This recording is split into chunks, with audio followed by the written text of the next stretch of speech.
parents made one terrible suggestion. It's called the heroic dose. The heroic dose is take more than is good for you and then make it harder by being alone. Hello guys, welcome to another video in Tom's channel. I hope you like it, subscribe, leave your like before anything else, and enjoy. Hey guys, so believe it or not, we're actually in Hawaii right now, staying in Jay Alvarez's house. But it's a different story for another day. I'm actually really excited to present this next episode of the Your Mate Tom podcast, where I had the privilege of interviewing Dr. James Fadiman, who's one of the OG psychedelic researchers. Like, this guy used to study this stuff back when it was actually legal, which is like very hard for me to fathom. So we went into some really deep topics, talking about psychedelics, obviously, microdosing, overcoming challenging trips, the Terence Mckenna 5-gram heroic dose, which went into the end. And also, what was really interesting, we talked about the different personality cells, how we're not just one continuous being, but we're multiple personality cells that come out in different situations. So that was absolutely fascinating. And his next book, which about that, should be coming out this year sometime. But yeah, I'll leave all the links in the description box below if you want to connect with Dr. James Fadiman. But yeah, definitely the most knowledgeable person that I've had the privilege of interviewing. So this is so cool for me to have this opportunity. And yeah, I'd love to thank you guys, because it's not just me, it's you guys who are supporting the show, especially like on Patreon and, you know, sharing the videos and stuff like that, who have allowed this to even happen in the first place. And besides that, I'd also love to give a shout out to Jason Stevenson for sponsoring this video. Jason does guided meditations, completely free. You can check it out on his website, jasonstevenson.net. And if you guys want to support the show, you can check out Patreon, get some merch, do what you got to do, it doesn't really matter. But yeah, I think you guys are really going to enjoy this one, so let us know what you think in the comments section below, and I'll see you on the next video. By the way guys, for those who don't know, we've got some massive projects in the works, one of which is an LSD trip simulation, which might actually be the most accurate replication of an LSD trip on YouTube so far, so we'll have to see how we go, and of course you guys will have to judge. And also a documentary I recorded in Chile, which in my opinion, I think it's the best piece of work that I have created so far. So I'm super excited. It's still a one-man show, so of course there's still a lot of things that I got to do, but things are happening. Things are happening. That's it. That's all you have to know. All right, guys, enjoy. Well, I'd love to just get started, and can you just tell us about the day when psychedelics were legal and you were studying it, like you were researching psychedelics, and yeah, just how did that all happen, and why did you get interested in studying these compounds in the first place? Well, I was a Harvard undergraduate, and I had a favorite professor who liked me and I liked him, and he was young, called Richard Alpert, who became Ram Dass, yeah. And after college, I went and was living in Paris on as little money as possible and writing one of the great unappreciated novels, even I don't like it. And Richard came over to Paris on his way to a conference in Copenhagen where Dick Alpert, Tim Leary, and Aldous Huxley were going to present to the World Psychological Congress pretty much the first appearance of psychedelics in that world. There's been a lot of research, but most of us didn't know at that time there was any. And I had no interest in drugs. I didn't drink coffee. Oh, wow. So this man who was really my mentor said to me, the greatest thing in the world has happened to me, and I want to share it with you. And I thought, how bad can that be? And then he reaches in his pocket and comes out with this little thing of pills. And I think, what the is going on? And he says something that he explained a tiny bit that I didn't understand a word. And we're sitting in a little cafe in Paris on a major boulevard. And so I take whatever I took, probably what would be now called a moderate dose of psilocybin. Okay. Yeah. Maybe a gram and a half, something like that. And we're sitting there, and it's the colors are getting a little brighter, and the noise is a little more harmonious. And I'm very aware of the conversations in back of me as people are walking, up and down. And then I realized my French isn't good enough to hear those conversations. I'm now hearing very clearly. Yeah. And I said to Dick, this is too much for me. He said, well, why don't we go to your room? And I said, that'd be great. He said, yeah, it's too much for me too. I said, but you didn't take anything. He said, it's my first time in Paris. So he went up to my 5th floor walk up, and I understood there was a great deal more to the world than I understood. This was not a blow-away experience. This did not change my life, but it opened me and allowed me to relax certain of my beliefs, like if you don't have a big library, you're probably not alive, and kind of really meaningful things like that. And so a few weeks later, life had gone on. A week later, actually, I went to Copenhagen and followed Dick and had another experience. And they were at a level where they were talking about incredible human closeness, the kind of thou that Martin Buber talks about. And that you would never ask a friend something if it was clearly going to be an imposition, but knowing that you could ask a friend practically anything if you really wanted it. So life went on. He went back to the States. I had made an agreement with my draft board that I would go to graduate school rather than Vietnam.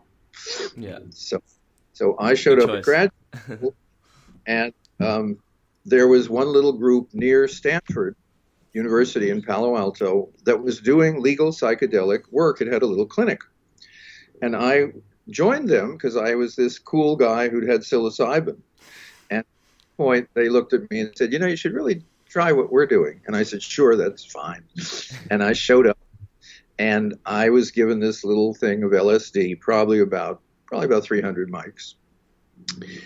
And I looked at them and I said, aren't you taking it? Because the Harvard method was everybody took it with everybody. Right. And they said, actually, no, we don't really need it. And at that point, I figured, okay. So at that group had developed the what we now call the usual psychedelic room, the comfortable living room with the flowers and the art and the music and the eye shades. And by the end of the day, my worldview had totally changed, and it has never shrunk back.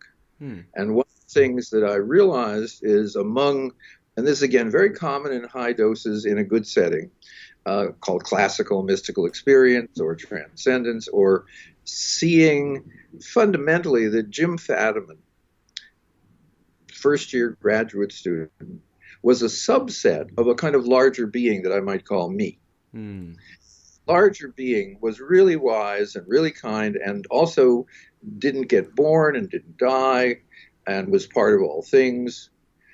And that, to me, in that state, made total sense.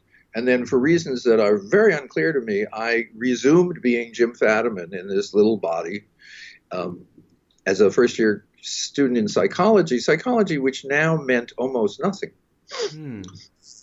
And there I was, realizing I had seen through that psychology was so limited to the worldview I now had, this kind of mystical worldview. Yeah. But I really couldn't say much, or they would send me to Vietnam. Yeah. So I became the only graduate student in psychology who wore a coat and tie every day. And I wanted them to think that I was a straight nerd. And the tragedy is, these are all professors of psychology. The tragedy is it worked perfectly. Yeah, of course. But that day, and it was October 19th, 1961, long time ago. Yeah. I recognized what we would now call the classic psychedelic experience. And the first publication that I worked on was called The Psychedelic Experience for the Journal of Neuropsychology. And life has unfolded since then. Wow. And what was the common view on psychedelics during that time? Well, this was during the time when Leary and Alpert became world infamous. Yeah. So there was a very confusing world, which there was lots and lots of people who were taking psychedelics and realizing at the very least that the way the world was running wasn't very effective, Mm. and that the institutions, education, business, weren't taking into account this larger state, and that there was a feeling that loving one another was actually as important as any other life value, and that kind to people, kind of, had the Dalai Lama been around, we all would have just left Tim Leary and again sat with him. Yeah. But also that there was this substance which you could either meditate for 20 years or you could take this substance with a bunch of your friends and go lie in the park. So it was very peculiar because we were this quickly growing group of people who had a great deal in common with each other and less in common with the rest of the world. So I had a dual life where during the day in my coat and tie, I was in classes and I was taking notes and I was being as boring as anybody else, maybe a little more boring with a little work. And then in the evening, I would be reading the Tibetan Book of the Dead and the Popol Vuh, and I'd be looking at Blake and at Van Gogh. And what I was trying to do was figure out what was the actual larger view and why were these people like the Tibetan Book of the Dead, why did they seem to know so much of what I had experienced? And so that is how I began to realign my world. And I actually managed to do a dissertation on the effectiveness of psychedelic therapy because I was sitting in once or twice a week with an all-day, high-dose, guided, what we would now call embedded therapy session. Wow. How high of a dose? What are you Well, 400 was not unlikely. Wow. And for alcoholics, you went as high as 800. Yeah, because LSD was used a lot to treat alcoholism back in the 60s, wasn't it? Yeah. Simply, when you had this transcendental experience, one of the things that you realized is that your body didn't like alcohol. That you had a kind of moral obligation not to harm your body. And the other thing that would happen with our we had some wonderful alcoholics, and they would almost to a person within a week after this incredible breakthrough, and they would love and they would feel acceptance and they would feel that they're finally reconnected with the world, and they'd go out and drink. They'd come back to us and say, "What did you do to me?" We'd say, "We didn't do anything." They said, "I didn't like the feeling I had on alcohol." So they didn't, stop drinking like at an AA meeting. They stopped drinking because it made no sense. It's interesting that you say that because I had a very similar thing that happened to me after having this ayahuasca experience, and after I did drink alcohol, it wasn't the same. I was just too aware of all the damage it was doing to my body and kind of using it as an escape and all this kind of stuff. And yeah, it's interesting you're saying that because that's what we discovered. We discovered that in the 60s. And what we also realized is that if you didn't have that mystical breakthrough, then you might stop drinking, but it was more like a psychotherapeutic event. So, because you were still inside your personality. Yeah. I later developed, as we may talk about, transpersonal psychology, and the word was to mean through or beyond the personality. Now, conventional psychology, now that we've had transpersonal for 50 years, conventional psychology still doesn't like us. Why is that? Because they're trying to be a science, okay? You find them called the science of psychology, psychological science. You see them, and if you read psychological journals, and you don't read English very well, they look just like a chemistry journal or a physics journal, and that's on purpose. Because they're saying, we're a science. And the real scientists say, oh, really? Yeah. How do you measure mind? What is consciousness and what units do you use? And we said, well. So, yeah, exactly. So they did little experiments, it turns out that if you have someone come into a classroom and they talk about something that's slightly controversial, and they're introduced as, this is, say, college sophomores, and you say, this is a college senior, and he's going to talk about this. And then you have the same person talk to the similar class, only he's introduced as a second-year graduate student. And you have him again, and he's introduced as a professor, and then he's introduced as the world expert in this area. Okay? Yeah. He gives the same talk. They are then asked how they feel about the particular area that he's talking about. And the higher he's ranked, the more they agree with his point of view. So that's cool. That's kind of a fun study. And then you think, well, it's also common sense. Yeah. So that's psychology when it's doing a good job. But when you're trying to look at the question of how is it that a Tibetan Lama who sits when he's quite old, he sits and he calls his disciples and he say, I'm going to die. And we're going to go into meditation. At the end of this meditation, I will have left my body. And then within a certain amount of time, what the disciples know is they start looking around for the young person who he has put his old self into. It's not just reincarnation, it's kind of directed reincarnation. Wow. And so they literally take with them a little bag of like his favorite book and some children's toys he had, and they with other toys that look identical. Yeah. And they go to the villages and so forth. And suddenly, this 1 4-year-old kind of pushes all the toys aside, just takes the Dalai Lama, the prior Lama's favorite toy, and takes some spiritual book and says something like incredibly cool for a 4-year-old. And they say, "You're back." Wow. Okay, so that's something that transpersonal studies. Okay, because once you get over that, we're not supposed to, quote, we don't believe in all that. If you're a real scientist, what you do is you observe and you look at the evidence. Exactly. The evidence is different than your theory. You're supposed to let go of your theory. However, we know in the history of science, it doesn't work that way.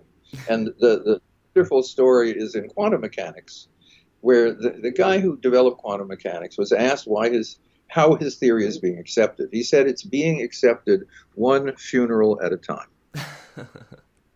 which the next generation coming up weren't headed to the idea that quantum mechanics couldn't exist. So they were able to accept Max Planck's work and so forth and so on. And that's true in science in general. So that was this distinction between the transpersonal and psychology still exists, but it's because psychology keeps saying we're a science. Right. Yeah.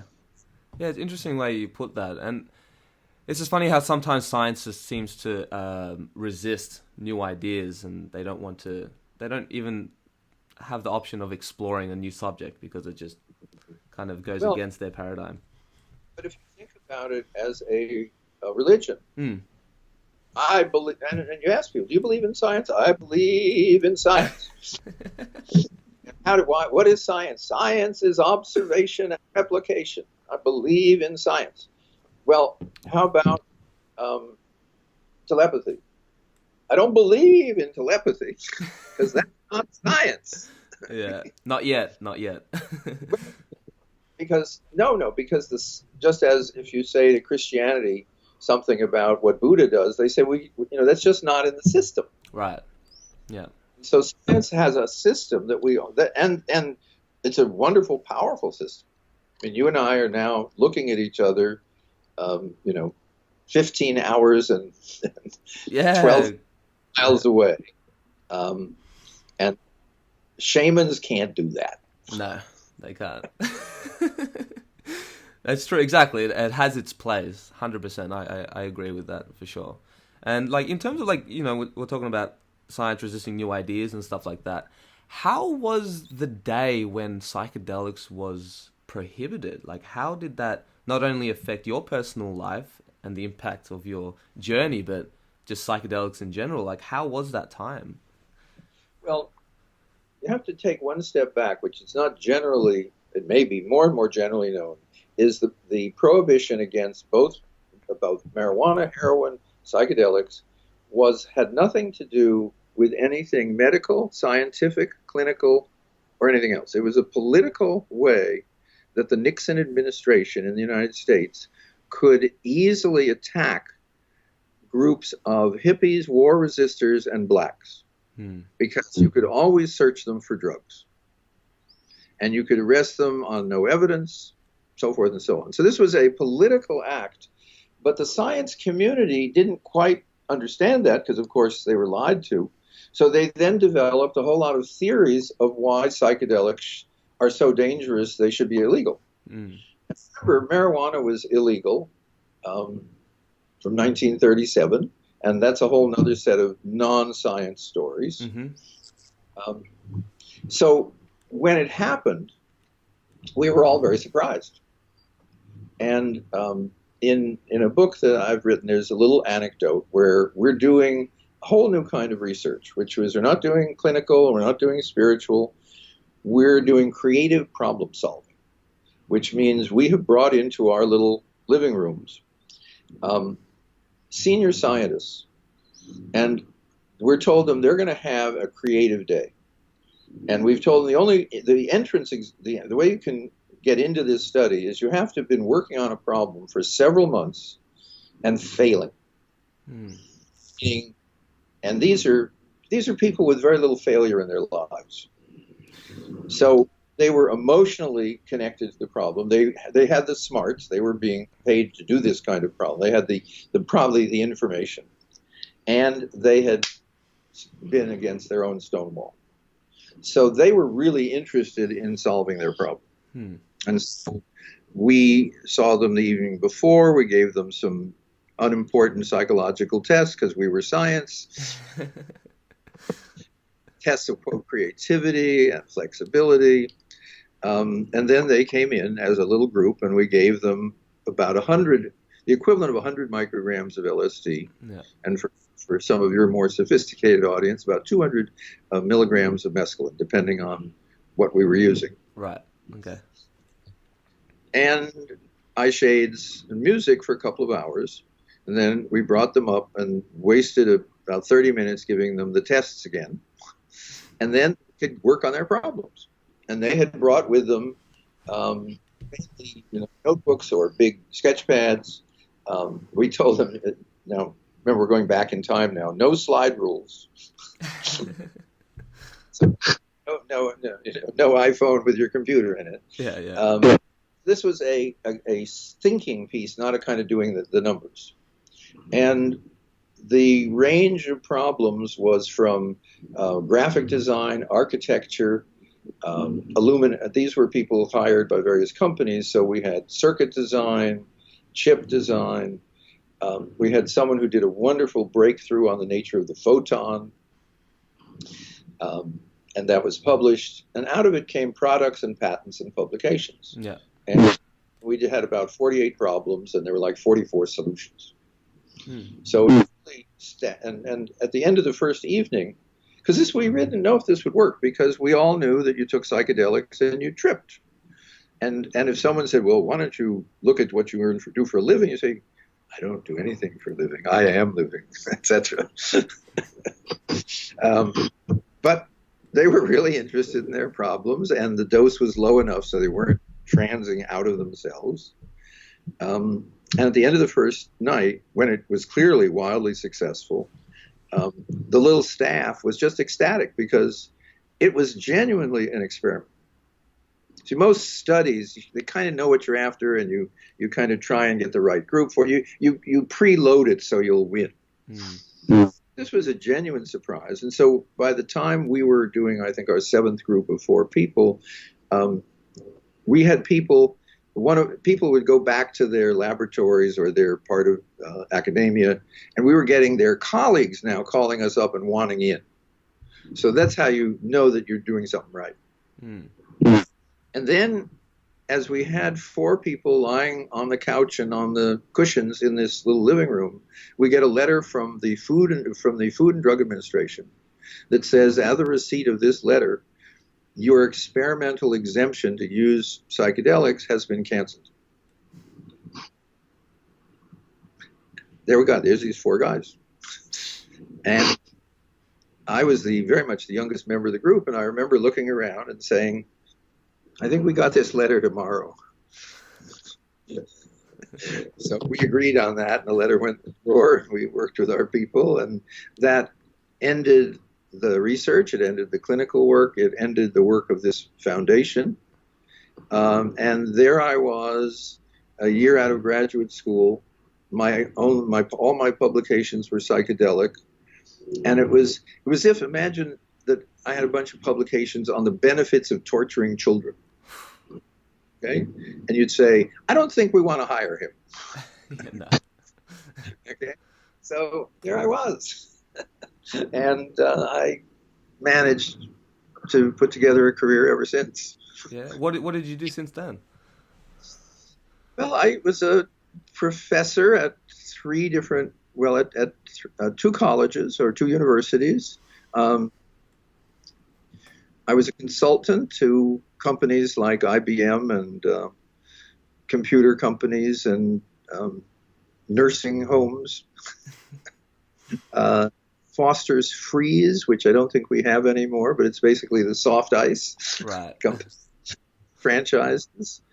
I wrote books. I taught not only in psychology but in design engineering, which was really fun because I'd never had an engineering course. But it was okay because I only taught graduate students. Yeah, that's all right then. And at one point, with a friend and I developed the idea of what if we had a real education, with this transpersonal point of view. And so we imagined what such a school might be. And I'd gone to a kind of 5-star school, and so had he. So we knew what the best that America could offer, and we both agreed it was not inferior, it was very limited. It's kind of as if you went to bodybuilding and they said, we only are going to work on your arms. Right, okay. It's good, but it's not. There's more. Yeah, it could be better, yeah. So we made, as we were writing a textbook, we made a little kind of 3-page outline of what a real education might be. And then there was a little newsletter, transpersonal psychology newsletter, maybe 200 copies. And so our little fantasy went into there. And then a few weeks later, a letter came and said, where's the school? And other letters came and said, where's the school? And at this point, my colleague, Bob Frazier, who had a really wonderful job at the University of California at Santa Cruz by the ocean, and he was in the religion department, he was in the psychology department, he was running a wildly popular Aikido club, and he was up for tenure.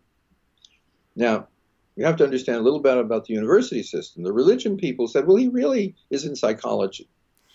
We can't give him tenure. And the psychology people said, he's really in religion. We can't give him tenure. And so on the one hand, Bob was losing his job, had a wife and child. On the other hand, people said, where's the school? So we said, okay, let's make out of thin air a 4-year to 5-year graduate program in transpersonal psychology. Now, we didn't know what that was, of course, because we'd never done that, and no one else had. So we said to the students, we're working on it. And they showed up. We had no curriculum. We had no faculty, except each other. And the week before they arrived, we lost our campus. So, as Bob said, we started the school on $500. And then he pauses as he tells the story, and it says, I loaned it to us.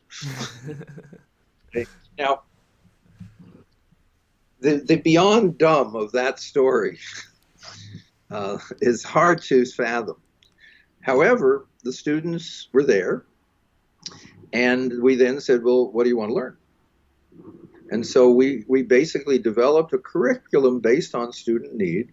We all knew a lot of people. They would come in, teach a class, and we'd say to the students, how long do you want this class to be? Etc. And we ended up as a campus is the downstairs of a home, recently divorced woman, and she needed to just keep the home. She lived upstairs.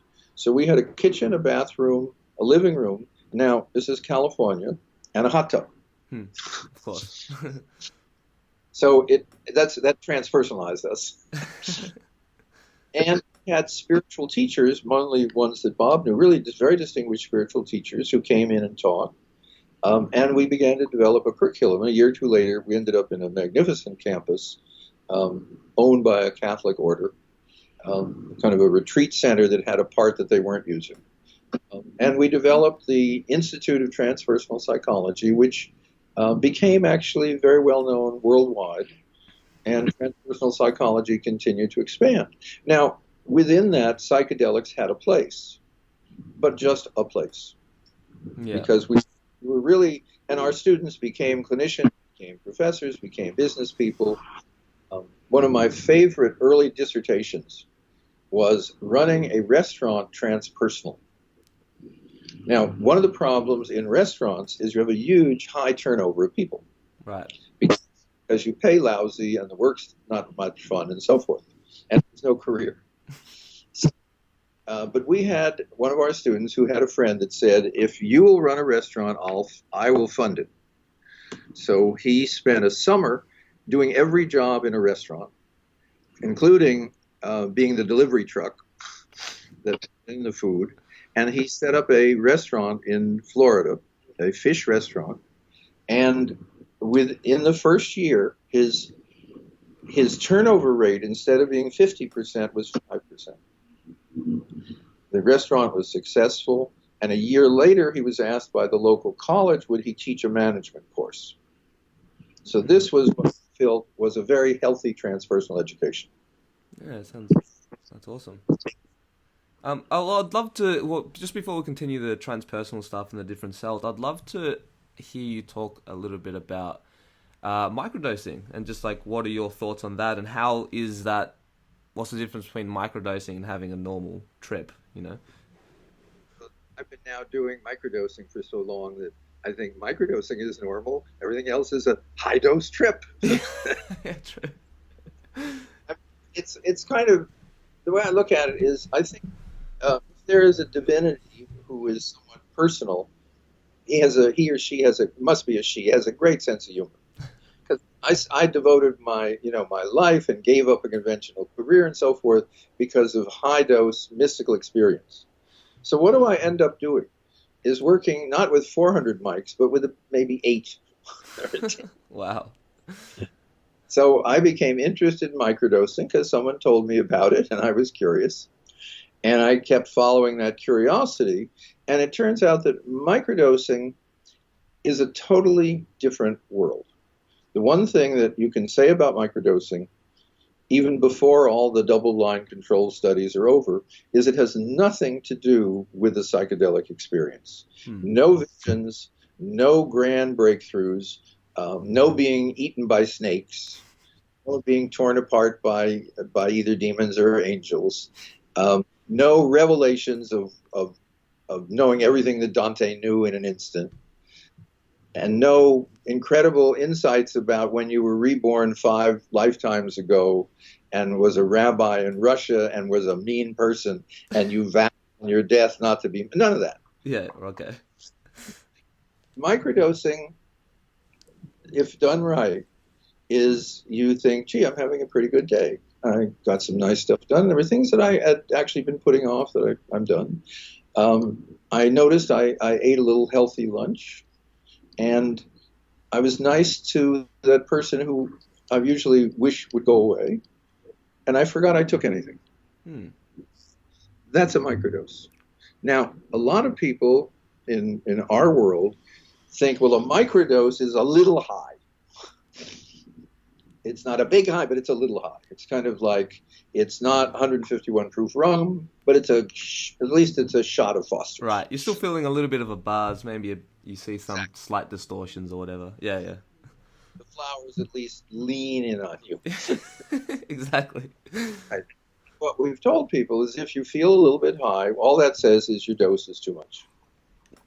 What we found in the couple of thousand people who have participated really as kind of self-observant subjects is many have said, gee, 10 micrograms, which you said was a microdose, is a little high. So I've gone down to 8 or 7, maybe. And so and a very, very few people have said 10 isn't enough, I do 15. Mm. So a microdose is really a very small amount.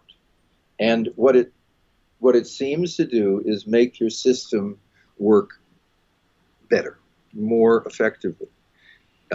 Systems seem to come into balance. Mm. We have two major groups: people who basically have depression and people who are doing fine. Right. Those are our groups. And the people who are doing fine, basically, they say, I'm not higher creative, but I'm longer creative. Mm. They're in flow longer. I have more fun with my kids, and as one person said, if it gets out what this does for libido, you've really got a drug here. And I don't think it actually raises libido, but it raises feeling good about who you're with. Right. Like amplifying the senses, almost? A little bit. Yeah. Yes. Yeah, enough so that you say, "Ooh, that was," but it isn't something you say, "Well, gee, sex without it isn't as good." Right. Yeah. So it's not an aphrodisiac, but it is a. Well, let me be slightly technical. Okay. Yeah, it's all good. Go for it. Antidepressant, assuming it works, and we're not sure about that. Mm-hmm. It makes your awful feelings less strong. Mm. And the reason that people don't like antidepressants is they say, yeah, it makes my awful feelings less strong. I feel numb. And it turns out if you take a microdose every couple of days, not every day, your negative feelings are less, but also your positive feelings are more. Mm. And it's a totally different experience. So that it isn't with antidepressants, you feel less bad. Mm-hmm. With microdosing, as the hundreds of reports we've got say, I not only feel less bad, but I feel more good. That's awesome. Yeah. So as a friend of mine who was a student many, many years ago, he wrote me recently, and after 6 months of microdosing, he was on 2 antidepressants, strong, Mm-hmm. and he come off them. He said, after 31 years, I am off antidepressants. Wow. And what he said was, and I have much more feelings. He says, I kind of embarrass people now because I cry at good things and at bad things in a way that I was not able to do before. More human. Sounds like it. A lot of people have said, I just feel more like, people have said, gee, for the first time in years, I feel like myself. Hmm. That's interesting because I haven't had too much experience with microdosing. Only psilocybin mushrooms, but I found that psilocybin mushrooms is too unpredictable. Like the amount of psilocybin is going to differ so much between each mushroom, so it's very hard to measure a good microdose. And what happens oftentimes is that it just ends up being a very small trip or nothing at all, you know. Well, be careful, because nothing at all probably was nicer than you thought. Right. Because you're so aware of tripping. And we had a wonderful guy who wrote, and he said, I'm an artist, and I'm cool, and I have lots of psychedelic experience, and I took microdosing, and it had no effect at all. And I wrote back and said, that's too bad it happens to people. Was there anything at all that you noticed about your day? Not about the trip. And then he wrote back, he said, I really actually got a lot of work done, and then he had a whole list of things that had worked well during the day. But what he said is, I didn't feel any buzz, so Right. It couldn't have been psychedelic. So my guess is that your lower dose days were fine, and your upper dose days were, and you recognize the problem. Here's the problem we get, which is we all know that most of us here who are listening and watching figure, well, if 10 is good, 20 is probably better. And the one story I like, because this is about normal life. This is not about taking the day off and going and lying in the field and watching the flowers grow. Of course. This is and this guy says, so 10 was really working and I really was loving what was happening. So I took 20 and I went into work and we had a sales meeting. And I'm sitting in the sales meeting and I think, I don't care about this product. Yeah. I don't really like sales. And then he very wisely went home. He said, I'm not going to do that again. Yeah.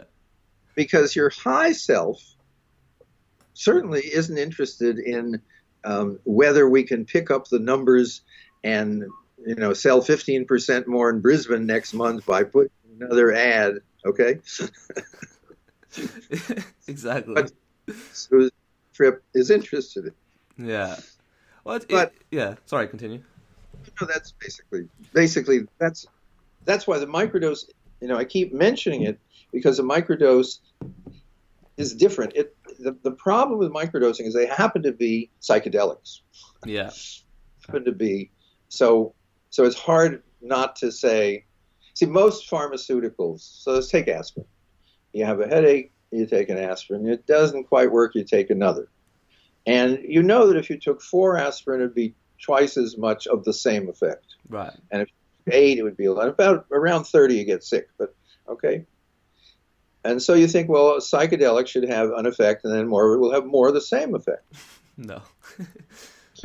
They're more like they're radios with different bands, shortwave and international and AM and FM. And it's more like that. So that at the bottom end is microdosing. There's also, and then you get, say, to a concert dose, around 50 micrograms. And when I say to people concert dose, if they don't know what I'm talking about, I say, you know why at concerts there's that huge, incredible light show? They say, oh, yeah. Of course. It all makes sense, of course. Yeah. Right. Otherwise, it's just irritating if you want to listen to music. Yeah. That's true. And then when we're up into the 50 to 100, we're talking psychotherapeutic, up to that you can really do a lot of very powerful therapy in a short period of time. And 200, you're still in the therapy world. And then from 200 up, you're starting to lose interest in your personality.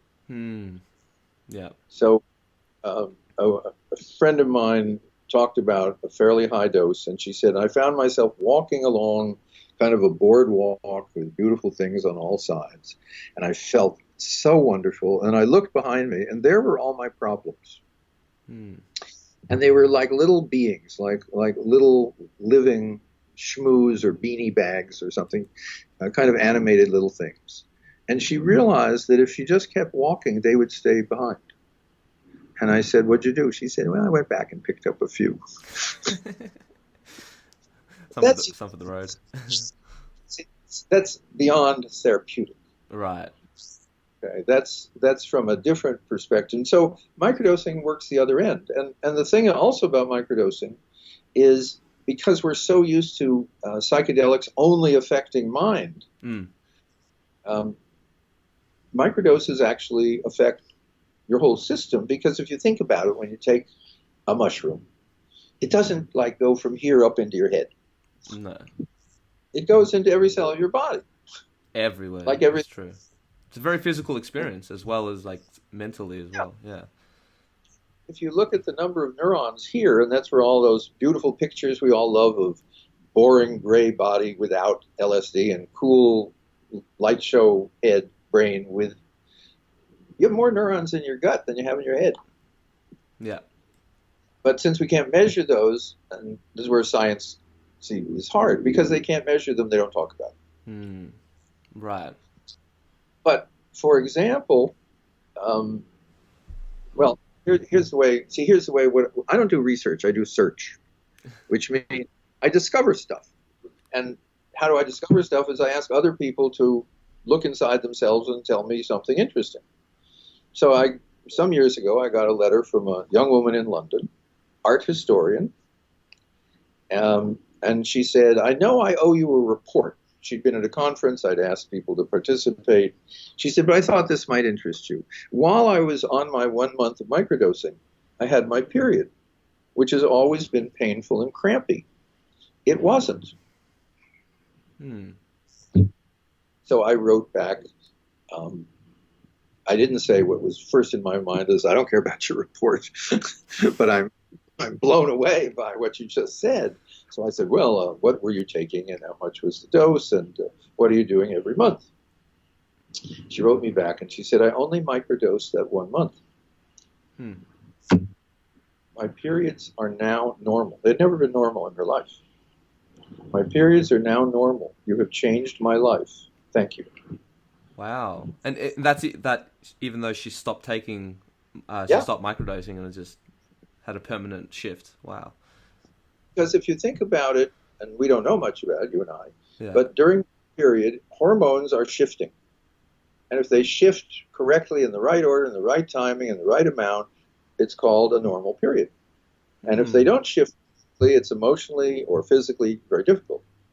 So now I had in biology or botany, if you find one of anything, it counts. Mm. You don't need to have, enough to make a study. No. So here's a person. So my partner, Sophia Korb, and I kind of let the news out that we had one case. And so we now have 8 or 10 cases. And what we did is, or Sophia did, is she went and found somebody who was a scientist in the realm of menstrual concerns and said, here's this data, why don't you think about it and do a study? Mm. That's our model, which is we find something and then we give it to the right people.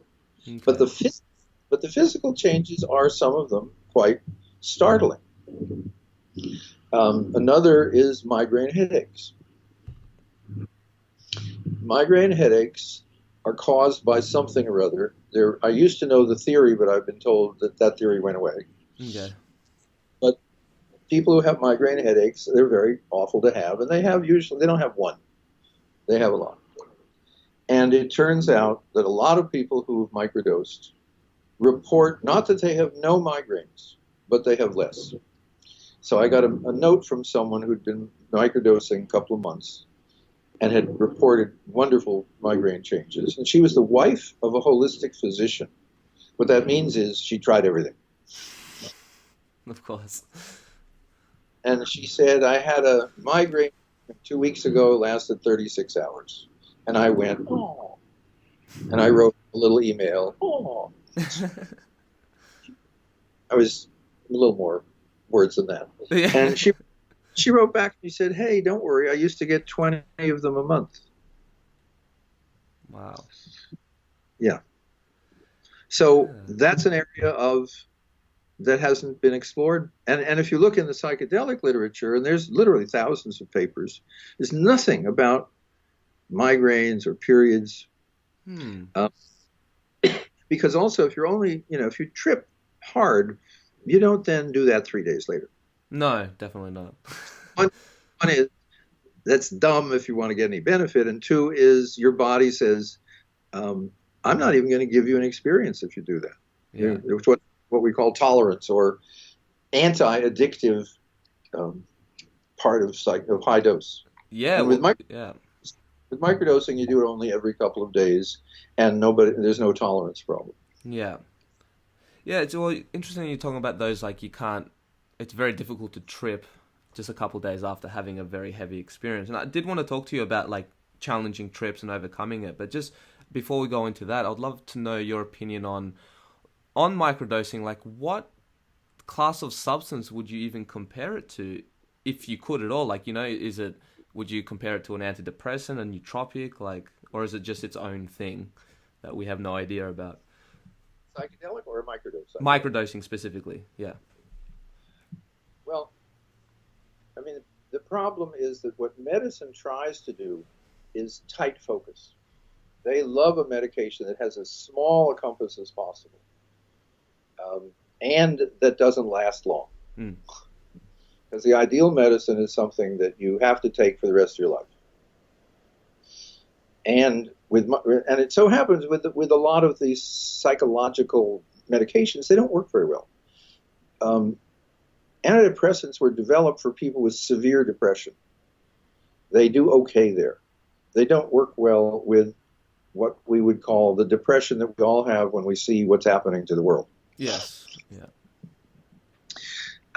That's when you look at the forest fire and that's the worst forest fire that we've ever had in this part of Australia. Yeah. And we know that it ain't the worst one we're going to have. Yeah. It's a kind of depression that antidepressants don't help. Right. It's more of a So despair almost, like that kind of, that realm, yeah. say, quote, existential despair. I never know what's the difference between that and plain old despair. Yeah. I think it's despair is perhaps more personal. Maybe it sounds more intense, because I even tend to use that, like existential despair. Maybe it's relating to just humanity as a whole. So maybe it is a, yeah. It's not that my girlfriend just walked out on me. It's that everyone on Earth's girlfriend walked out on me. Exactly. So it may be that microdoses really are a class of drugs actually closer to vitamins. Huh. See, if you think about vitamins, when you take a vitamin, you don't take a vitamin because your knee hurts. You take a vitamin because it helps the whole system work correctly. So microdoses seem to be more of that class because they seem to correct imbalances. If you're depressed, that's an imbalance. Either it's psychological imbalance or it's probably biochemical imbalance, and they work together. If you have a period, it's your hormones. If you have a migraine, it may be something about blood flow. So if you have chronic pain, now most of the time, most of the people who write us and ask about chronic pain, what we say is, on a pain scale, if your pain is an 8 and you're just miserable, with microdosing, your pain will probably be an 8, but you will be less miserable. So we have these odd cases. Then we have one case of someone with incredible pain who also smokes marijuana, grows his own, and he says, on a day without a microdose, my pain is a tingle. With a microdose, without a microdose, it's excruciating. Wow. And this is someone who has 2 broken places in his back, and they couldn't be operated on because if the operation failed, he'd never move again. Ooh. So he opted. But for him, it was an enormous pain control. But again, that's where the medical sciences should come in and take a look. Right. Yeah, we need to do more searching, as you say. So, chronic things like Parkinson's, again, people feel better, but they may not necessarily have better symptoms. Right.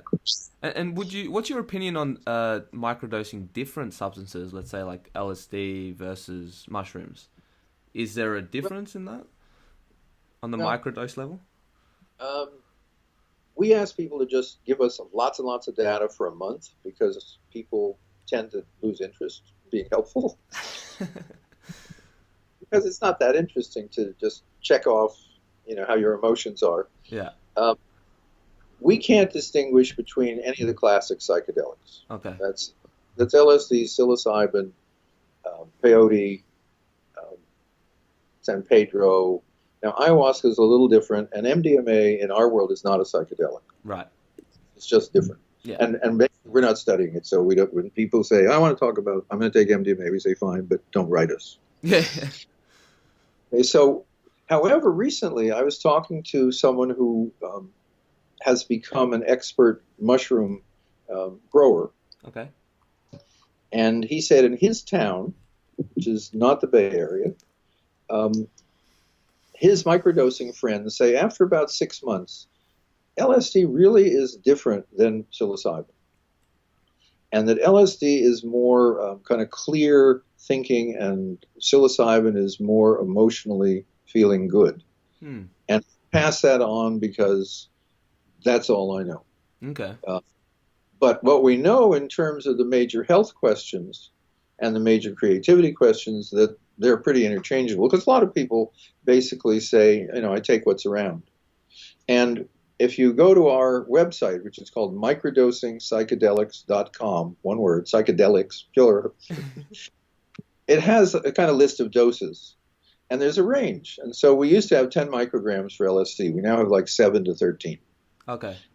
And for mushrooms, it's 0.1 gram to 0.4 grams because individual mushrooms, if you take 2 mushrooms from the same species, they'll be different. Yeah, I can confirm. But basically, 0.1 to 0.4 seems to be the range. Right. And so for some other substances. Yeah, and then that would be like, I would assume, just a standard psilocybin cubensis mushroom. Probably.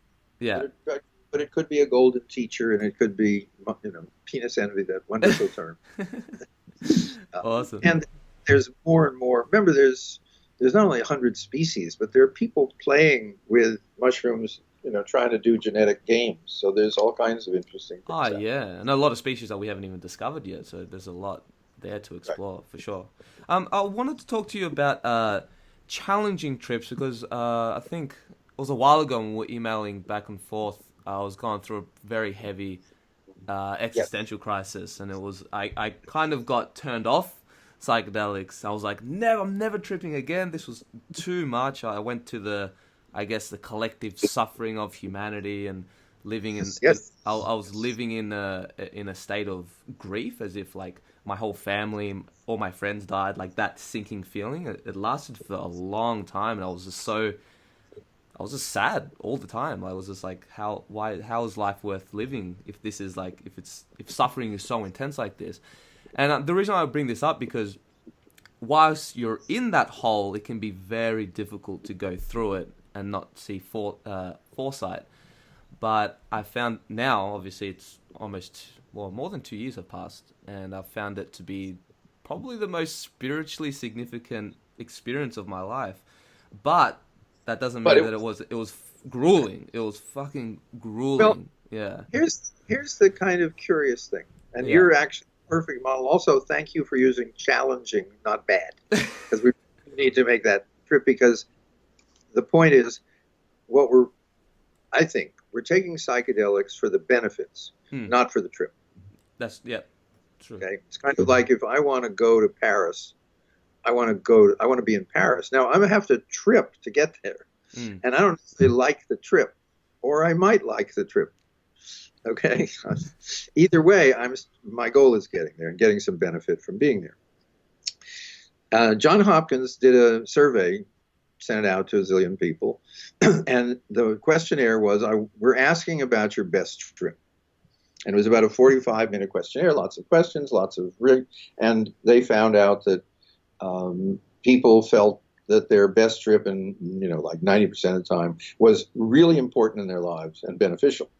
They then did a questionnaire on your worst trip, and they found that about 80% of people felt it was the most important, beneficial trip they'd ever had. So it's very much your story. Now, in my world, I would rather not have that opportunity of having a truly dreadful experience. But the other thing is, you probably didn't have much help in integrating. No. In fact, you might have not told anyone because you were so sad. Yeah.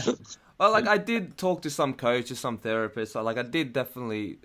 I talked to some people who at least sort of knew where I was coming from, but most people had no idea on that level. Because like I've talked to a lot of people who've had horrific trips, but that was like, on the level of maybe demons shredding them up and having a horrible psychosis trip. And I've even had those trips, but the trip that I had was specifically like that existential dread and despair, and that, I don't know, it changed my perspective afterwards. So when I came back from the trip, it changed my mindset, and that was the terrifying part, because I've had challenging trips, but at least once I get back to earth, it's like, oh, that's over. Oof, I'm back to reality. I'm good now.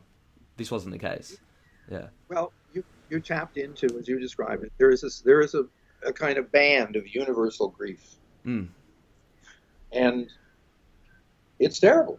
I mean, there's also another band. I'm thinking of a Ram Dass story, which is Ram Dass is in India, and he's told to do Om for 24 hours. Okay. And so he's really always, if you read Ram Dass, he's like this perfect student. So he says, okay. So he's oming away, and then he begins to hear oming inside himself. It isn't his. And then that goes on along with his oming. And he then asks his teacher, and his teacher says, oh yeah, that's the people through time who've been doing this practice.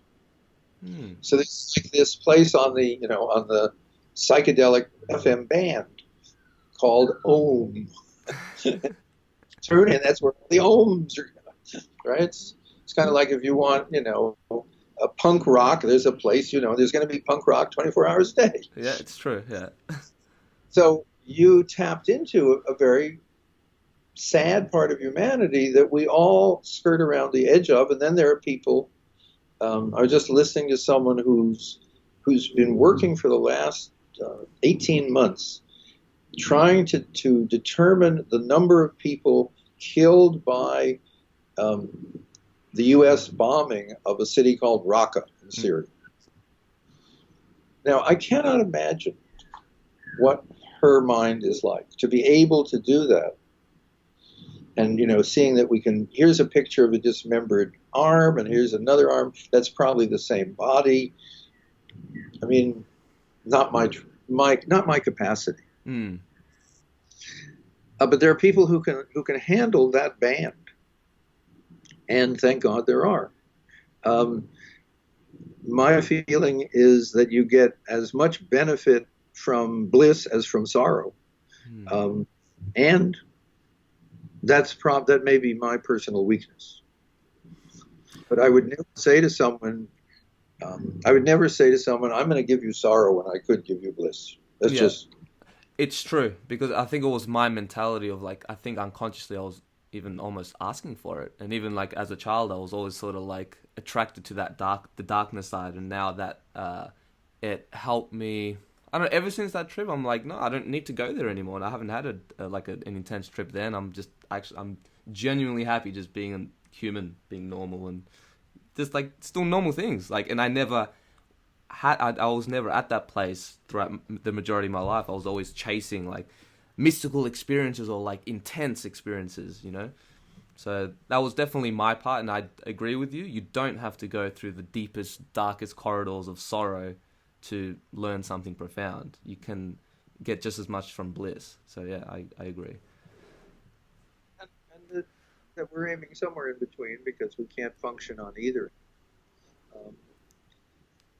Yeah, I'm sorry that you had that, and I'm glad that you benefited. And there are people who have terrible trips and probably don't benefit because, the new buzzword here is integration. Yes. And integration is saying, bring, whatever you bring back, let's look at that. And if I think about it, shamans, one of the things that you do as a shaman is you go to the upper or the lower world. And one of the things you bring back is information, healing, what plant to use, what icaros, what song to sing, etc. And that you get that from this other dimension and you bring it back. And that's what your job is. And that actually helped me become more at peace with what I went through, is that now I've had so many people reaching out to me who've had a very similar thing. And it's oh, thank God, you gave me hope to know that you've gone through this even worse than what I've gone through, and you've come out the other side. So in that aspect, I am very happy for that, but it was still a brutal experience. I'm good now. It took about, I would say 18 months for me to think back on that experience and not feel negative emotions, so it took a while. Yeah. You also understand more what post-traumatic stress disorder is, which is when you think back on it, you're in it. And that's why it's so terrible. It isn't that you've done terrible things, but that you can't move them from immediacy into memory. That's the beautiful thing about the MDMA work. Remember, MDMA, you don't ever lose your personality, but you're there because your personality is in serious trouble. And what happens is you can go to the places that always make you upset, and during the MDMA time, you're not upset. There's still things. Remember, you've been in a tank, because we have all these soldiers come back. You've been in a tank, or in a vehicle, and you're driving, and you have a superior officer, and there are children playing in the road in front of you. And you start to slow down, and he says, go, keep going. It might be a mine. It might be a bomb. So you kill the children. That's our wiring is such that that's about the worst thing you can do in your whole life. And every time you even kind of think road or child, you go into that place where you did that terrible thing. And then you take MDMA and you go to that place and you did that terrible thing, but you know that it kind of wasn't your fault, and it happened a while ago, and that you're trying to make your life kind of as a way of getting, kind of giving back what you took away. And then, so you don't lose that you did a terrible thing. It's not denial or repression, but it's putting it from a forefront where you can't think of anything else to memory. Right. And that's the brilliance of MDMA therapy. Like helps you lose that emotional charge to it. Yeah. Well, you actually move it probably from the amygdala, which is the part of the brain that stores immediate high energy, high emotional issues, to memory. Yeah. That's a good thing. And well, because just finishing up on overcoming challenging trips, because I've noticed that not necessarily everyone recovers from like a traumatic psychedelic experience. Do you have any advice for people who are maybe struggling, who have PTSD from a psychedelic trip, and any practical steps in overcoming that? Well, there are now more and more therapists who will talk to you who actually, because they've also tripped, can be much more helpful. Yes. And part of it is also exploring it without, kind of going to the edges of the pool. And I mean, how do you get over?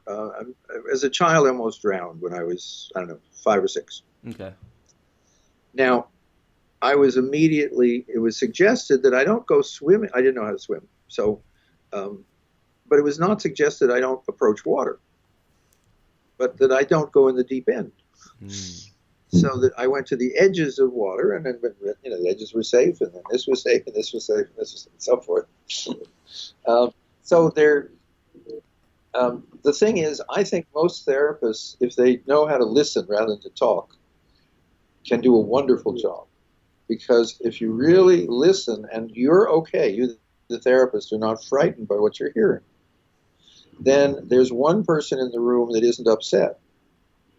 And as we know in psychedelics, there's actually kind of one person in the room.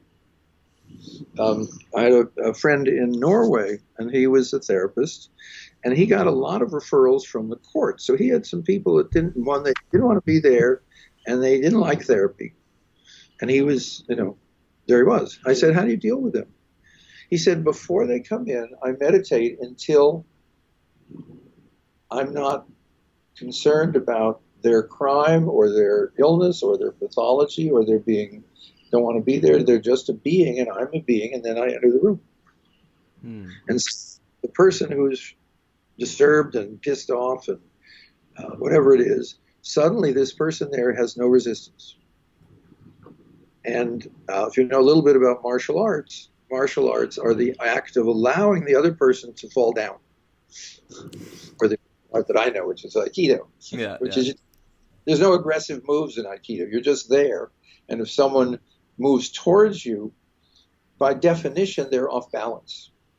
Interesting. So you help them by adding to their off balance, and they fall down.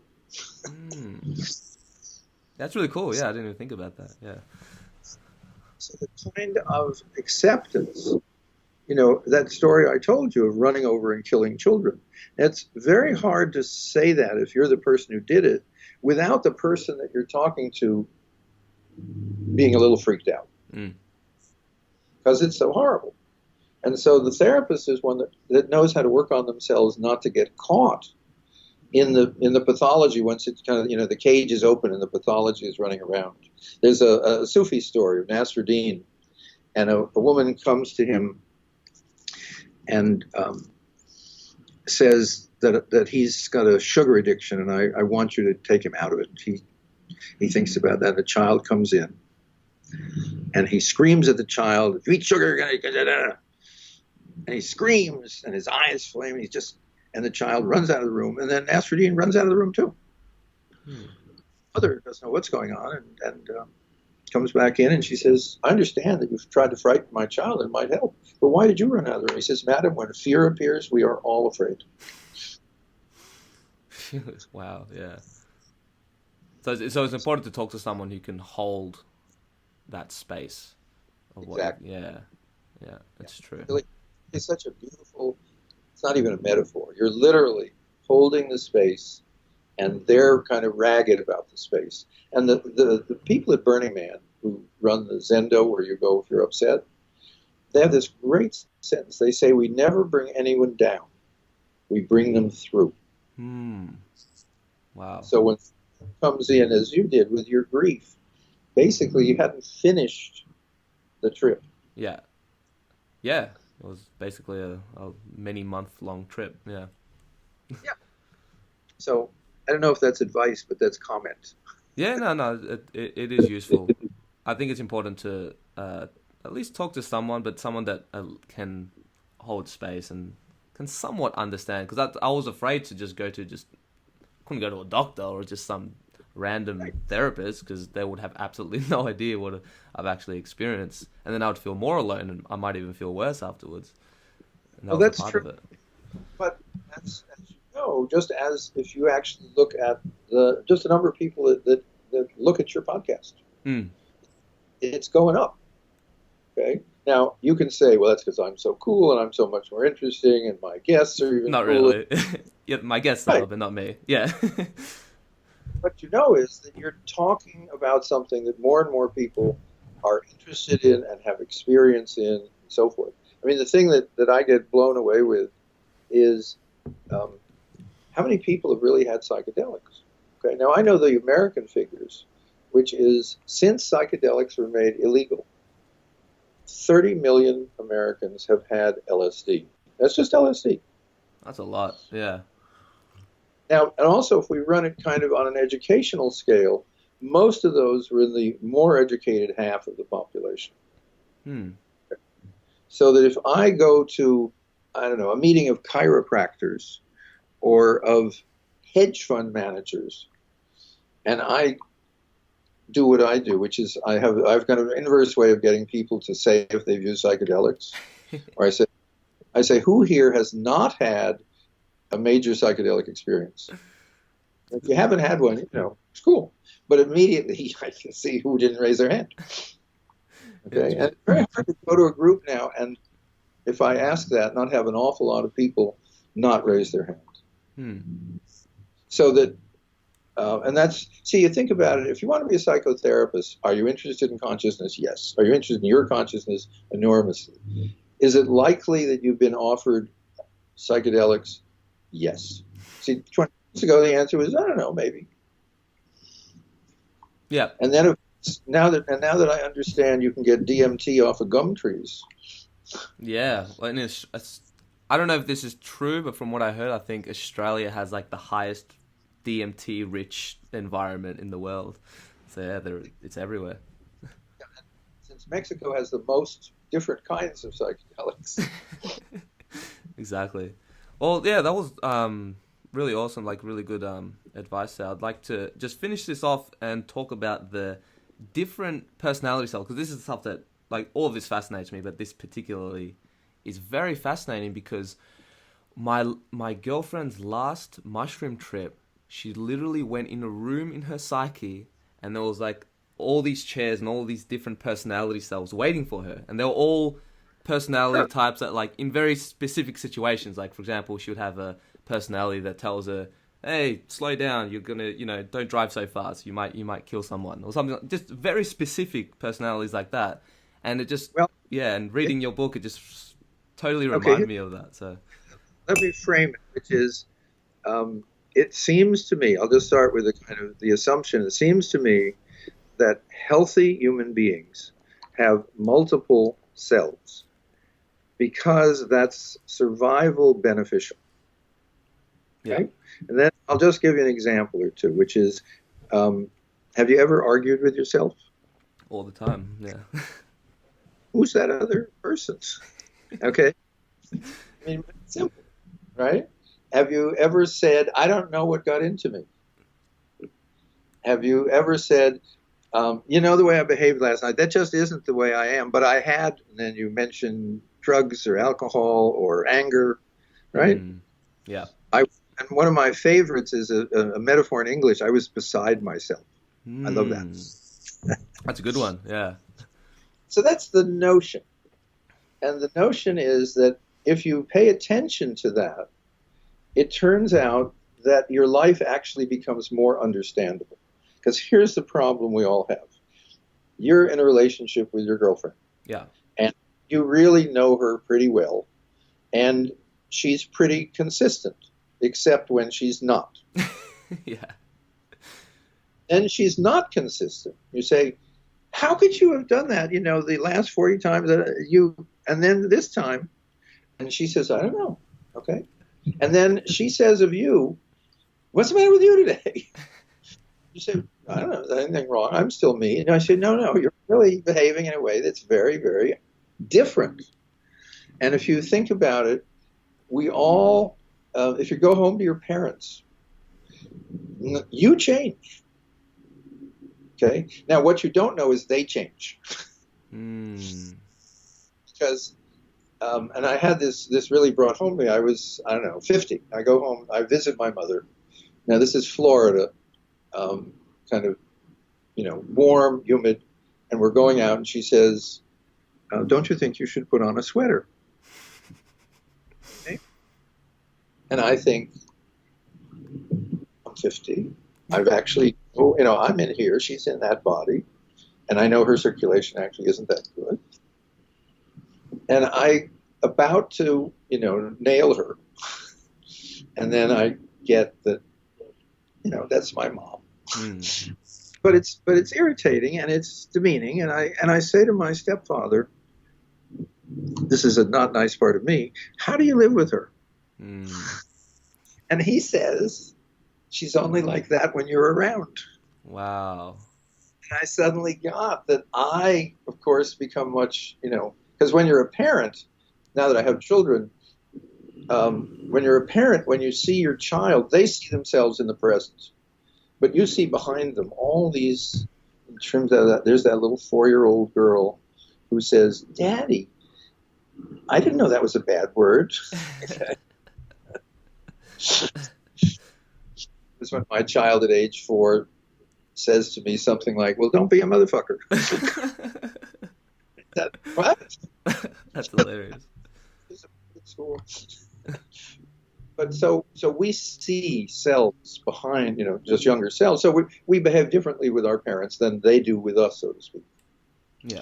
And if you think about it, usually if creative people are much better at understanding this, which is I get into the space in which I can write poems.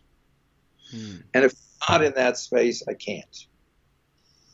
Or I have to do my taxes. Most of me hates math, but I have to kind of put that aside and just be the little math scribbler and get out the receipts. And I do that. And I feel, gee, that wasn't as bad because the part of you that did it was the one best equipped to do it. And so the phrase that I've used for mental health is being in the right self at the right time. Which is, because imagine you come home and you are the self that visits your parents. And there's your girlfriend. Okay? You think, I wouldn't have sex with anybody. And she thinks, what's going on? Okay? Because you've put the wrong self at the wrong time. And if you've ever had the feeling when two of your parts of your life come to you at the same time, suddenly there's a surprise visit from a parent and a girlfriend that you're having trouble with. And you feel that, quote, I was torn apart. Okay? Wow. See, all these are selves reacting. And what we've done, we actually have a book at the moment in press called Healthy Selves, Who You Are and Why You Don't Know It. And why you don't know it is we all were brought up to say, there's only one self. The monotheism, there's only one self. And people who have more than one self are really crazy, sick people. think about it, see, when I took abnormal psychology, and you say, well, why would I want to be interested in all these weird, sick things? And they say, well, all of the things we're talking about are kind of extreme versions of normal behavior. Except multiplicity. That's different. That's just weird. And then, you don't get to write the rules that way. And so extreme multiplicity is fascinating. And I'll give you an example that very early on blew me away. This is someone who's in a hospital, so they're under observation, and they have, quote, multiple personalities. And one of the personalities is called Timmy, and Timmy's about 11. And Timmy likes orange juice. And when Timmy drinks orange juice, he's very happy. But the other personalities in the same body are allergic to orange juice. So as long as Timmy is, quote, in control, the person we're talking to, there's no problem. But if one of the other personalities takes over, and the other is older, there are hives that appear on the body. Meaning a strong allergic reaction to orange juice. And if Timmy returns to being the person that everyone is talking to, the hives go away. Okay? I mean, that to me is farther out than the Dalai Lama story. Okay? Yeah, wow. Yeah. Okay, so what it says is that in different personalities, you can physically be somewhat different. And we have both EEG records of people whose EEGs in different moods, so to speak, different selves, are as different as different individuals. And there's also a wonderful way for people who are strong multiples, they have more than one eyeglass prescription. Wow. Okay. That's crazy, yeah. Okay, so those are extremes, which make it a little easier. But if you look at us and you say, somebody's coming over to the house that my girlfriend invited. I hate him. But that's really not going to make a good evening. No. So I'm just going to be, and then you turn out to be pretty nice. And you know, kind of, you remember that he's awful and hateful. But his nice part and your nice part can manage for the evening. Because you can move into a different self. And you see, different self, it's still you, because memory is retained across selves.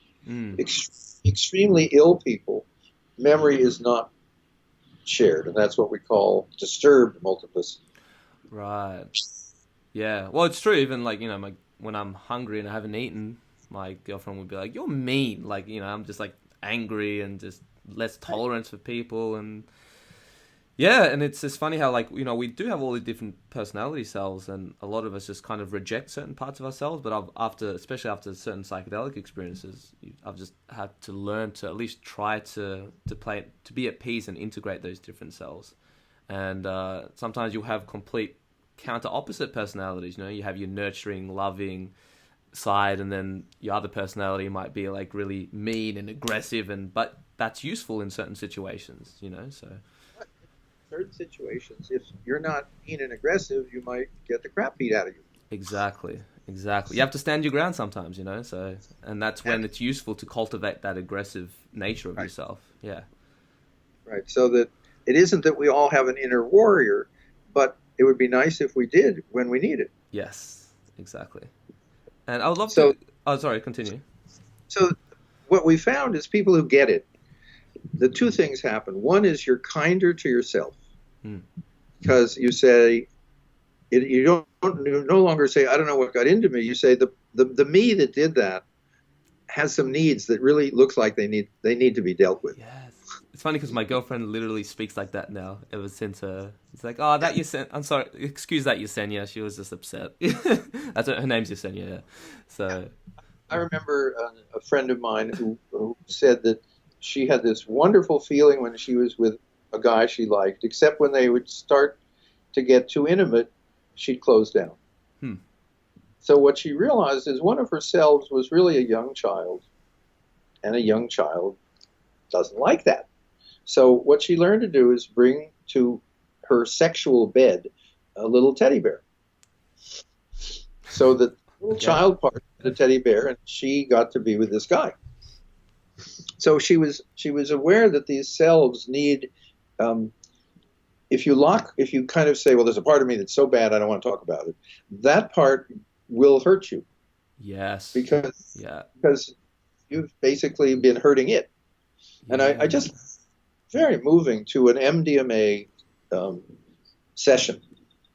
And it was a vet with post-traumatic stress disorder. And he was, MAPS was one of their people.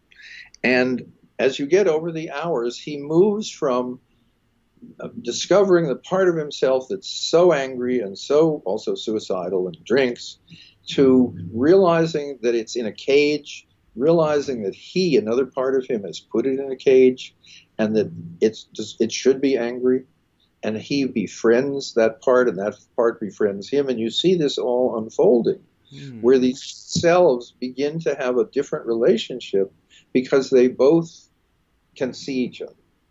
Wow. Right? So this is really what we found, is people who begin to think in selves are not only nicer to themselves, they're nicer to other people, because, there you have, I've known this guy for 8 years, and we went out to dinner, and I realized he cheated me. I'm not going to ever spend any time with that fucker. And wait a moment. Yes, part of him turned out to be a cheat, but most of him isn't. Exactly. You can't just label your whole entire being because one small self did a certain act. Yeah. I mean, see, that's what happens. Once you get that you're a multiplicity, exactly, you behave differently to other people. It doesn't mean that you don't, you still dislike things that make you upset or that are terrible, but you don't necessarily think that's the whole being. So that when someone, usually someone famous, I mean, we've had this thing in the States where we have various right-wing Christian ministers who preach unbelievably rigid goodness, turn out to be not only gay, and they've been against homosexuality, but after they come off stage telling everyone else to behave, they make it with their masseuse, right? And then they get drunk and so forth. So they have a part that's really as deviant as their other side is deviant in the kind of right-wing righteous way. Yes, exactly. And the conventional way is, say, well, what hypocrites? And the answer is no, but they haven't worked out a way of harmonizing their differences.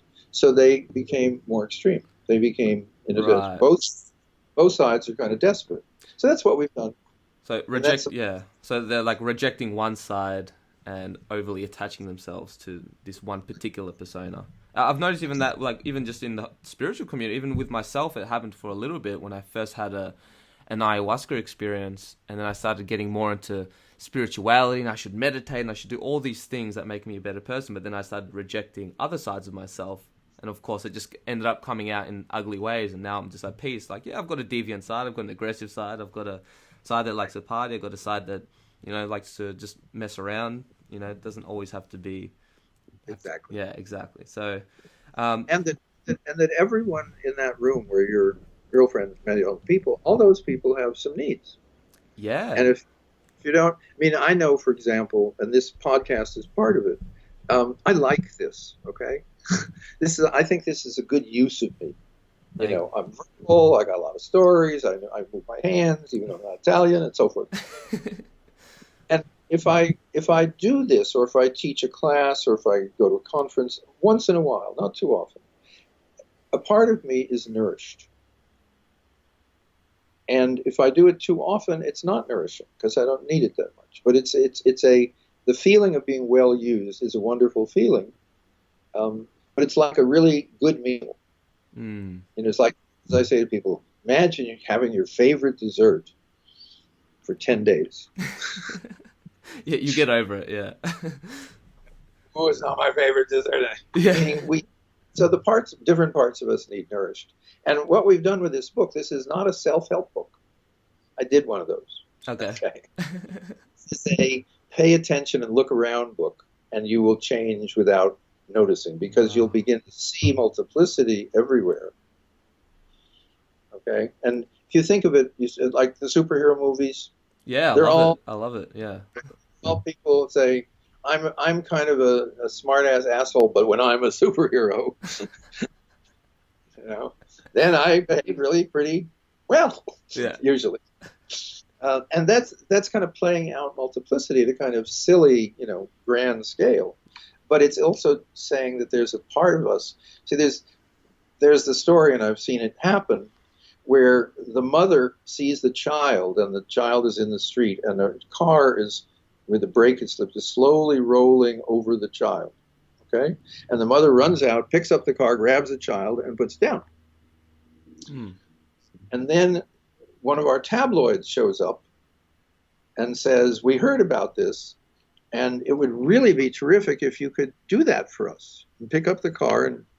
And she says, "Are you kidding? Do you know what that car weighs? I'm a 102-pound housewife. I can't pick up that car." Yeah.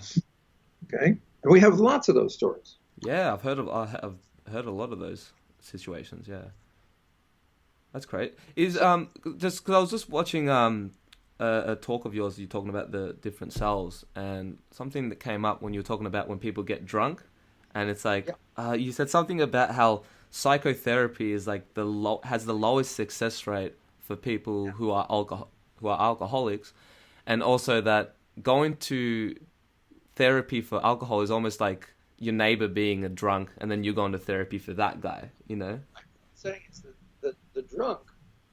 So you get drunk and you have a wonderful time, and you break a bottle over somebody's shoulder, and and they carry you home, and you're singing, okay? And then the next morning, you have a hangover. You feel dreadful. Your stomach hurts you, and the problem is the drunk doesn't feel the hangover. And then the hangover person feels so bad about it, he goes to therapy. And the drunk doesn't go to therapy, and it doesn't work. And so psychotherapy has like a 2% success rate. Hmm. Now, if you go to an AA meeting, AA has a brilliance, and they're wonderful meetings, because they've worked it out to make sure that the alcoholic self comes to the meeting. Hmm. If you go to an AA meeting, it's mainly stories. And what's wonderful, the system is really brilliant, is you've been there a while and you're still drinking, and you say, I'm drinking, and then you have this incredibly hard life story, and it totally justifies why you drink.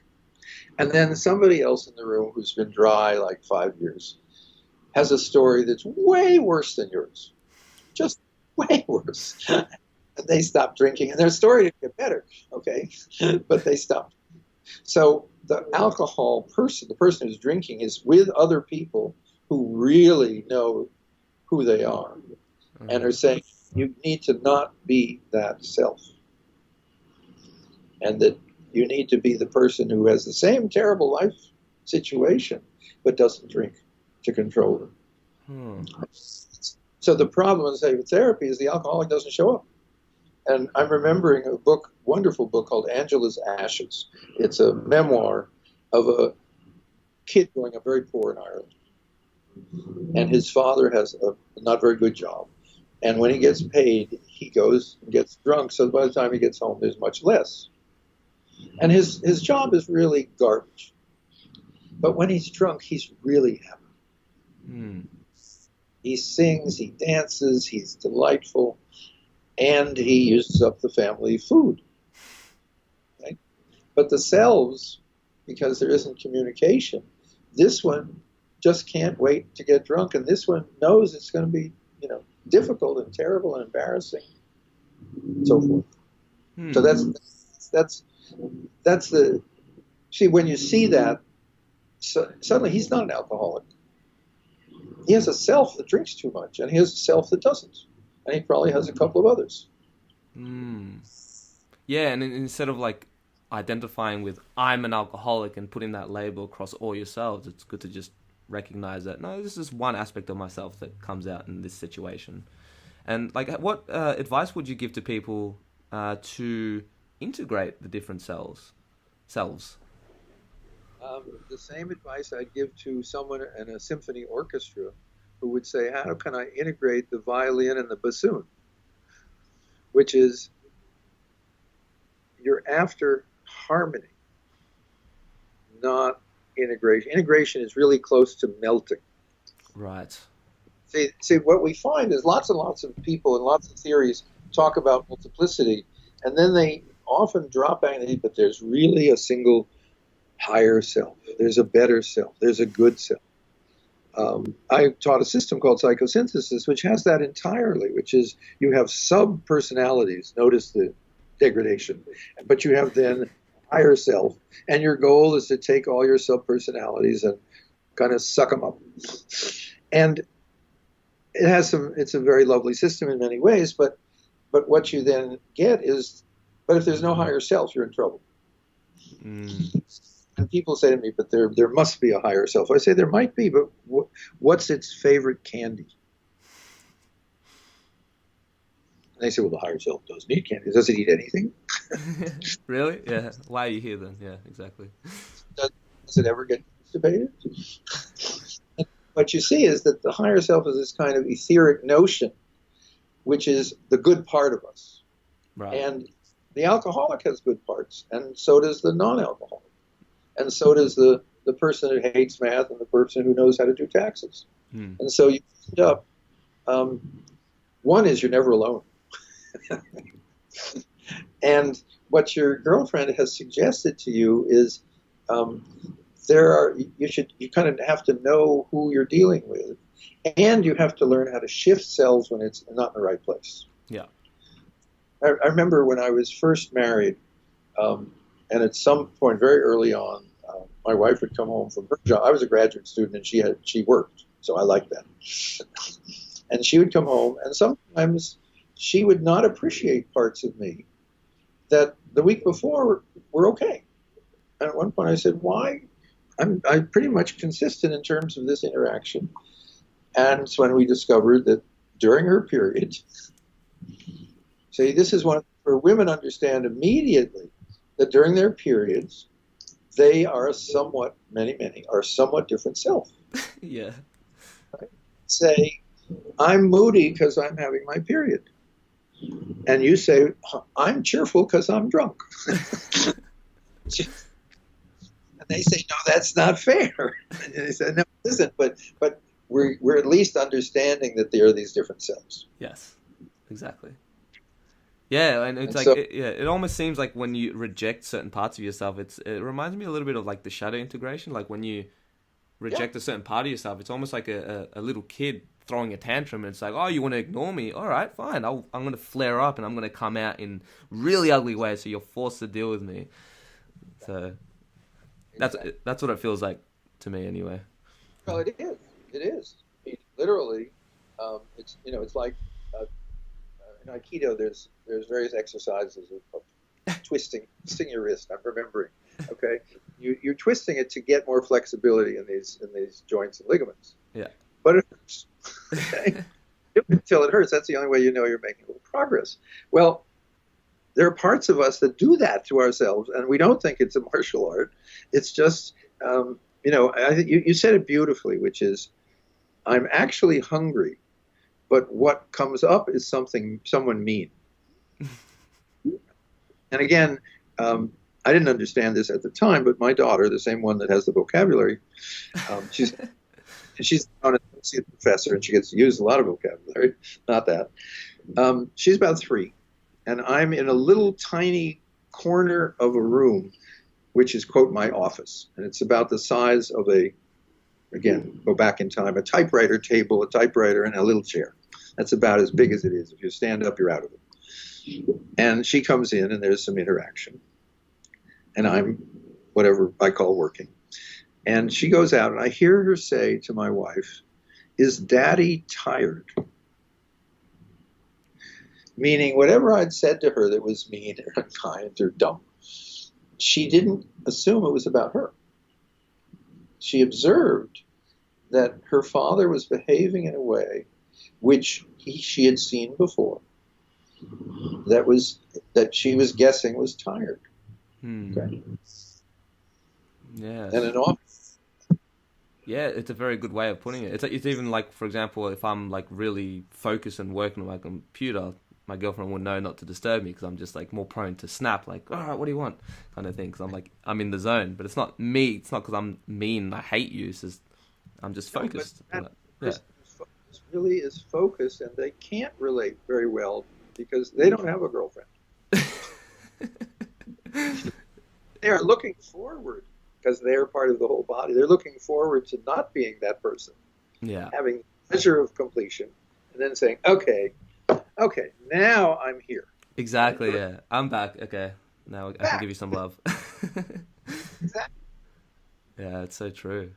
Well, I'd just love to end this conversation, but just, is there anything from like everything that you've learned through your journey from psychedelics, is there anything that like any message that you would give to people who are going into this future generation? Maybe any, I wouldn't say warnings, but maybe, I'm just trying to phrase this question. Yeah. Is there some incredibly wise, profound thing that I can put in sentences? Exactly. Yeah, but I can't tell you because you're not part of the special elect group. That's right.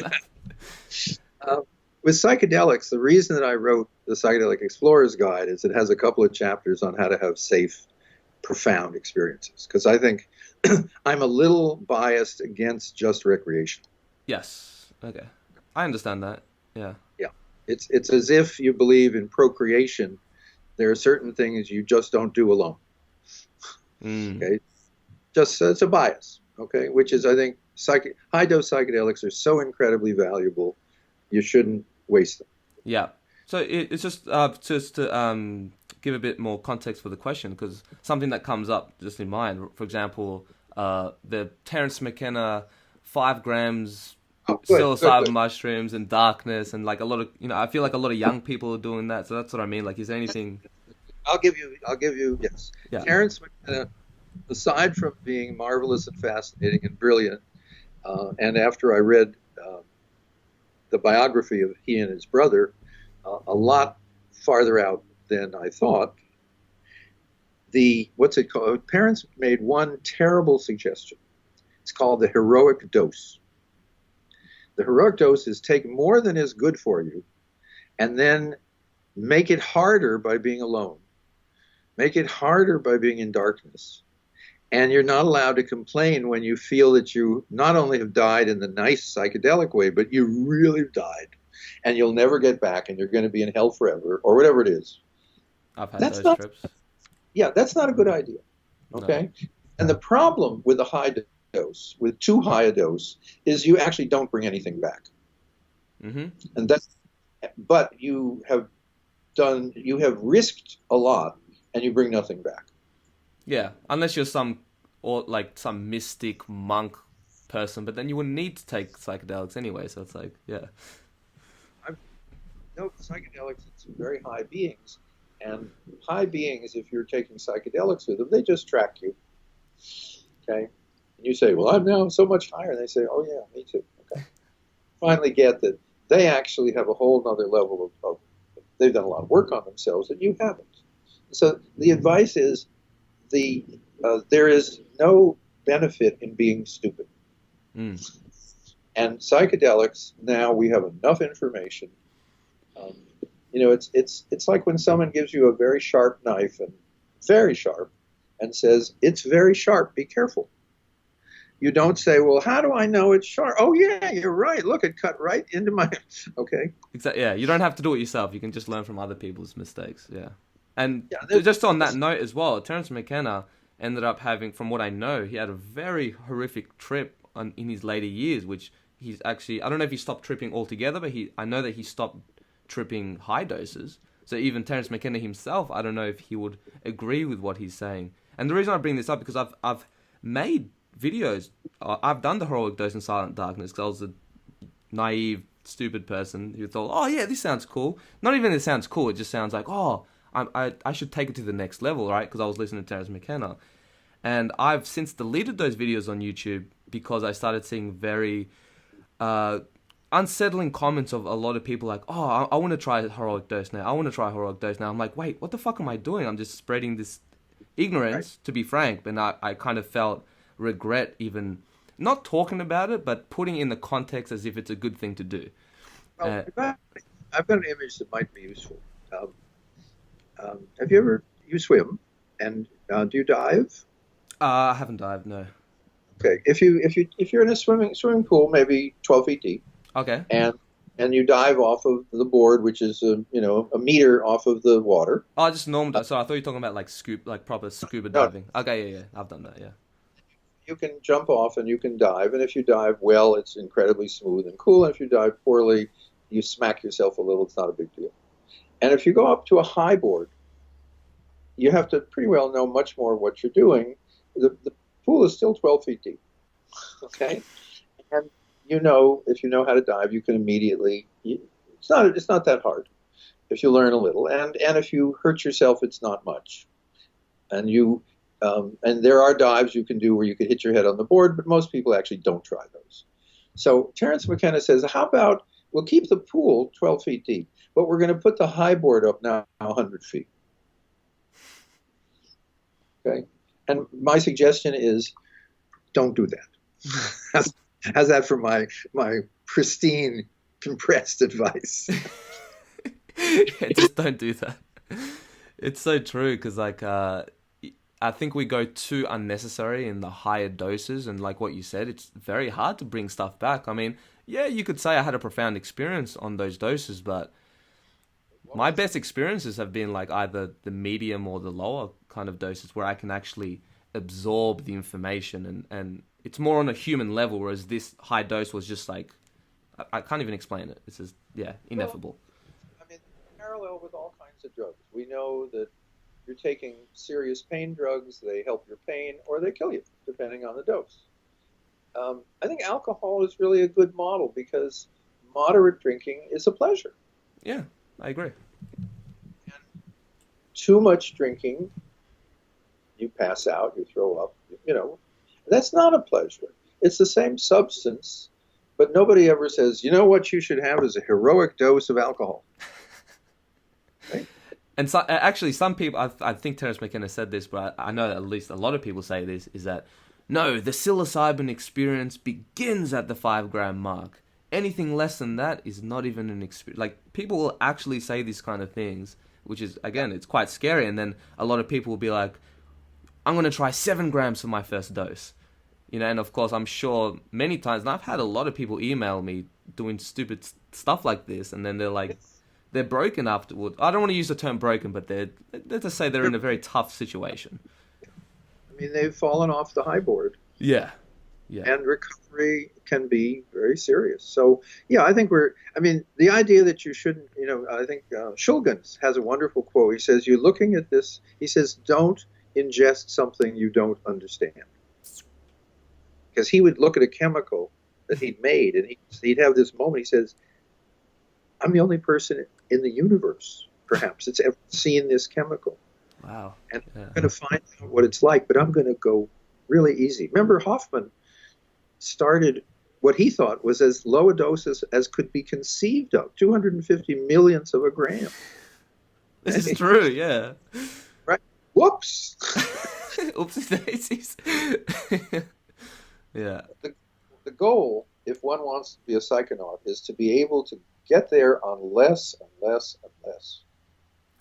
It's funny that you say that, because I've been saying this actually for years. It's like the more experience I have with psychedelics, the less I need, and the less I need to do them, if at all, really.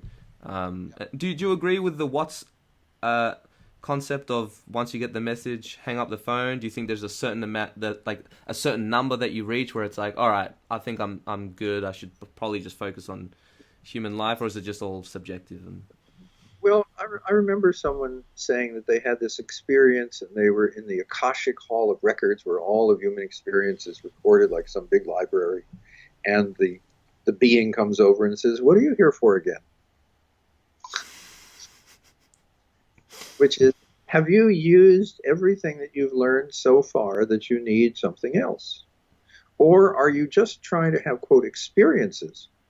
So when I find people that have experiences, they actually make it harder for themselves to have them, because they want to have eyes open, they want to wander around, they want to be with friends, they want to have music, they want to mix it with marijuana or or pastries. Right. Yeah. Yeah. Yeah. Okay, and I think if we go back to the diving board, if you notice, you're wearing just what you need to do well in water. You're not carrying around a couple of books or a couple of ham sandwiches or a couple of pints under your armpits. So if you're going to use psychedelics, treat them as seriously as they will treat you.